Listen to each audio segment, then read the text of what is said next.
I remember coming back after they turned this down, and I was real depressed, man. I'm looking out my window, and I'm seeing the New York skyline. I'm like, yo, damn, what's next? Yeah. This has to work. I don't believe in having a plan B. Yeah. I have to have a plan A. If you have a plan B, I believe myself that you're already planning to fail with a plan B. Yeah. And I remember getting an email from my my showrunner and producer who said, well, this was a noble failure. I was like, what the fuck? Am I King Arthur or some shit? Talking about a noble failure. What the fuck is a noble failure? Man. What type of Shakespearean shit is in this email? Yeah. And I kid you not, bro. Nobody got time for Shakespeare. But we going through it out here, okay? I'm going through this shit, right? And I'm on the couch, and I get an email, and he says, "Hey," because he's big on telling people to manage their expectations, right? Yeah. Very big on that. He was like, "Listen, there's another network. It's called Epix. It's a small network, but the junior agent at WME says there's a new president by the name of Michael Wright. Big shout out to Michael Wright, who just left. I think it was TBS. No, he left Amblin Entertainment, Steven Spielberg's company. Yeah. And he wants another Narcos. And we're sending him the script. A couple of days later, he loves the script. Woo. We're going to have a meeting. But Markuann, don't get excited. Don't get excited. You better manage your expectations. I'm with you. Sounded like a wounded domestic violence woman. I was like, don't get excited. I'm like, yo.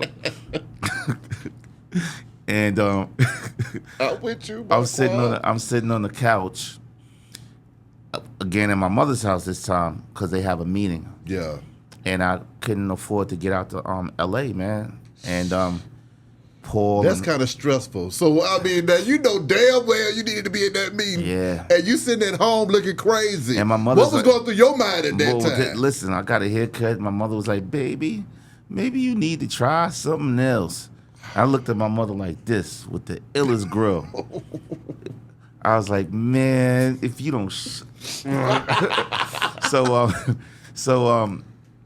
I left my phone in the car on purpose because I was just tired of being disappointed. Yeah. And they were in the meeting, and I got the phone and saw that I had 6 missed calls from Forrest. Oh. And then Forrest is like, he said, Markuann, why you not picking up your phone? Are you ready to play your part? We just sold it in the room. Man, I went upstairs, saw my mother. I was like, I'm with you. Oh! She's like, oh. Now you want to scream and everything. Now you want to know what's next. Yeah, what's next? When's the premiere? I got to get my dress and my shoes. But, you know, it just shows you that I tell people, never give up, man. Yeah. I may sound cliche, but it's the truth. Yeah, those are facts. If you believe in yourself, only enemy you have is yourself, bro. Yeah. Yeah. Forget what everybody else says, you know? I agree. We sold it in the room, man, but you know, we still had to figure out budget wise, and you know, because when you're dealing with an urban show, aka black,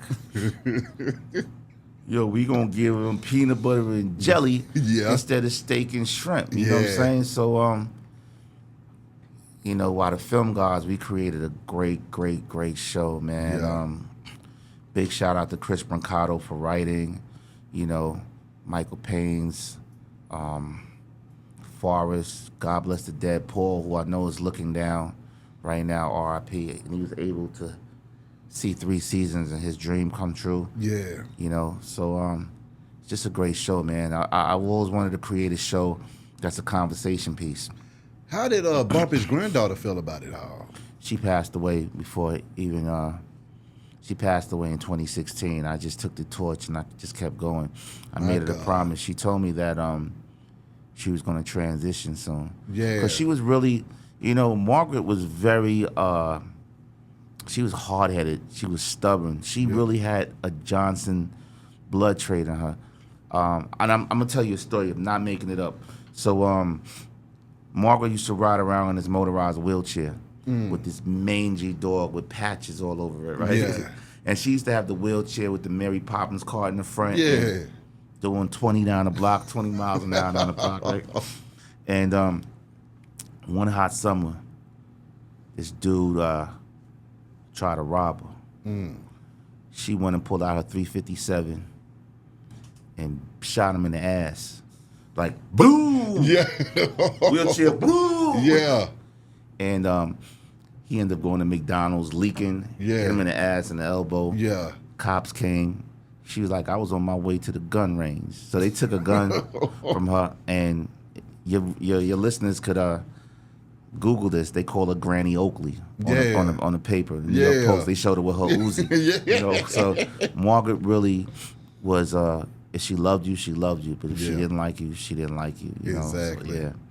Okay, after getting that first season knocked out, though, man, what was that feeling, seeing the baby born that first year and then renewing that thing over and over and over again? Well, I'll tell you this. I really knew that we had something. It wasn't even when the honey wagons and, you know, the caterers and everything was out there. It was when a Teamster walked up to me. And that's why I believe in striking. IATSE, SAG, AFTRA, the Writers Guild, WGA. I think they came to some type of agreement. Yeah. A Teamster walked up to me and said, Markuann, could I talk to you for a minute? And I'm like number 11 on the call sheet as an actor, but I'm number 1 as an executive producer. Right? Yeah. I said, sure, what's up, bro? He said, thank you for never giving up. I said, what you mean?